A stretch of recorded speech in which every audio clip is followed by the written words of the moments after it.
સમાચારમાં આગળ વધીએ સમાચાર અમદાવાદમાંથી ફાયર સેફટી નિયમોના ભંગ સામે સખત કાર્યવાહી Ahmedabad fire and emergency services દ્વારા શહેરભરમાં વિશેષ ચકાસણી અભિયાન કરવામાં આવ્યું હતું આ કાર્યવાહી દરમિયાન વિવિધ ઝોનમાં કુલ 154 હોટેલ્સ અને 62 શિક્ષણ કોચિંગ સંસ્થાઓને ફાયર સેફટીના નિયમોનું પાલન ન કરવા બદલ નોટિસ ફટકારવામાં આવી હતી ઉપરાંત ગંભીર બેદરકારી સામે 13 હોટેલ અને એક શૈક્ષણિક કોચિંગ સંસ્થાને સીલ કરવામાં આવી વિભાગે જણાવ્યું છે કે નાગરિકોની સુરક્ષા સુનિશ્ચિત કરવા માટે ફાયર સેફટી નિયમોના અમલ અંગે આવી કડક કાર્યવાહી કરવામાં આવી અને આગામી સમયમાં પણ આ અભિયાન સતત ચાલુ રહેશે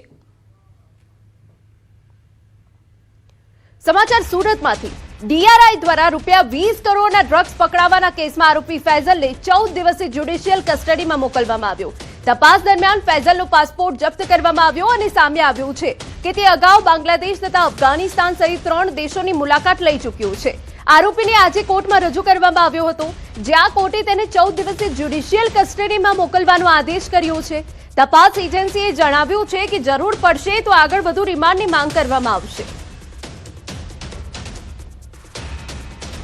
જૂનાગઢના વિસાવદર તાલુકાના ખાંભાગીરમાં બોગસ મંડળી કૌભાંડથી ખળભળાટ મચ્યો ખાંભાગીર ગામે ખેડૂતોના નામે બોગસ મંડળીઓ બનાવી મોટા કૌભાંડનો ખુલાસો થયો છે ખેડૂતોનો આક્ષેપ છે કે તેમની જાણ બહાર ખોટી સહી અને અંગૂઠાના નિશાન કરી 100 થી વધુ લોકોને સભાસદ બનાવવામાં આવ્યા હતા એટલું જ નહીં મૃતક ખેડૂતોના નામે પણ સભાસદ નોંધણી કરવામાં આવી સરકારી યોજનાઓ અને ટેકાના ભાવે ખરીદીના લાભો બારોબાર ઉઠાવવામાં આવ્યા હોવાના આરોપો લાગ્યા છે સ્થાનિક ખેડૂતોના જણાવ્યા મુજબ આ કૌભાંડ 2023 થી ચાલતું હતું અને તેમાં સ્થાનિક રાજકીય આગેવાનોની સંડોવણીના પણ આક્ષેપ છે સમગ્ર મામલે ગ્રામજનોમાં ભારે રોષ જોવા મળી રહ્યો છે અને તાત્કાલિક તપાસ અને કાર્યવાહી કરવાની માંગ ઉઠી છે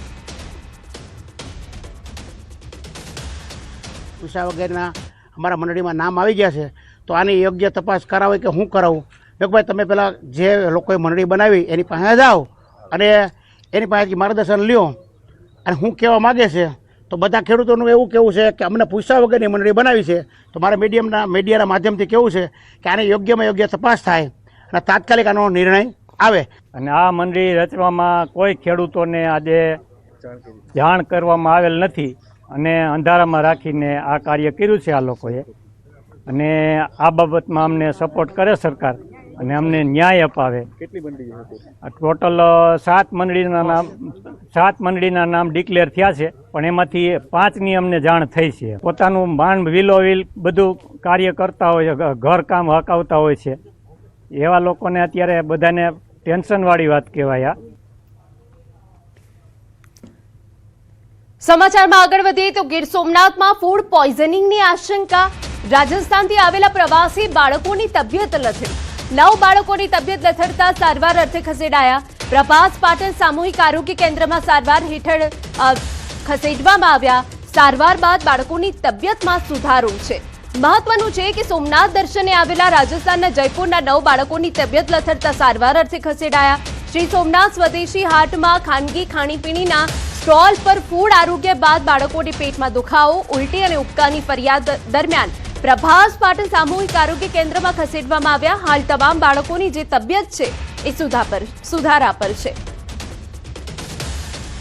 રાજસ્થાન જયપુરથી એક સમૂહ આવેલું દર્શન કરવા અને એમની સાથે જે છોકરાઓ હોય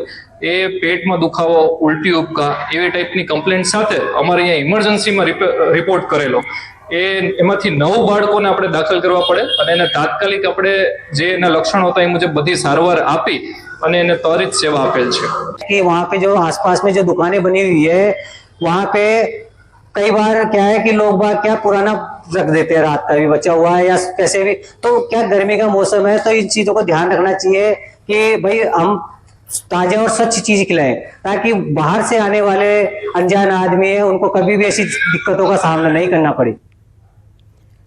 મહત્વના સમાચાર રાજ્યમાં રફતારનો કહેર બંધ થવાનું નામ નથી લઈ રહ્યો રોડ પર બેફામ વાહન ચાલકો નીકળી અન્યના જીવ જોખમમાં મૂકી રહ્યા છે તેની આ 5 બોલતી તસવીર છે દ્વારકા અમદાવાદ રાજકોટ સુરત અને જૂનાગઢમાં રોડ રક્ત રંજીત થઈ ગયા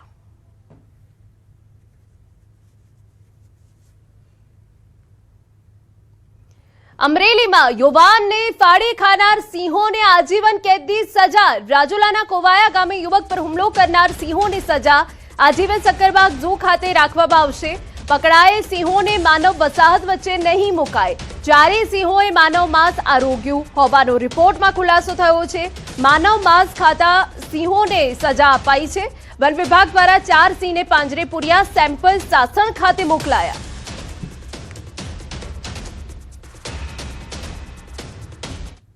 રાજ્યમાં રખડતા શ્વાન અને આખલાઓનો આતંક સતત વધી રહ્યો છે. દ્વારકાથી લઈ અરવલ્લી અને રાજકોટ સુધી લોકોના જીવ જોખમમાં મુકાઈ રહ્યા છે. ક્યાંક હડકાયા શ્વાને એક સાથે 4 લોકોને બચકા ભર્યા તો ક્યાંક આખલાઓની લડાઈથી બજારમાં અફરાતફરી મચી ગઈ. બીજી તરફ રાજકોટના જેતપુરમાં તો ઘર પાસે સૂતેલા 3 વર્ષના માસૂમ પર શ્વાને હુમલો કર્યો. સૌપ્રથમ વાત દ્વારકાના ખંભાળિયાની, જ્યાં હડકાયા શ્વાને જે સોસાયટી અને ધરાનગર સહિતના વિસ્તારમાં આતંક મચાવ્યો. બીજી તરફ અરવલ્લીના ભિલોડા બજારમાં 2 આખલા વચ્ચે થયેલી લડાઈએ ભારે દોડધામ મચાવી. રસ્તા પર સામસામે આવી ગયેલા આખલાઓએ બજારમાં અફરાતફરી સર્જી. વાહન ચાલકો અને રાહદારીઓ જીવ બચાવવા દોડ્યા, જ્યારે વેપારીઓમાં પણ ભયનો માહોલ જોવા મળ્યો. તો જૂનાગઢમાં સિંહ બાળની હત્યા કરનારનું રિકન્સ્ટ્રક્શન કરાયું.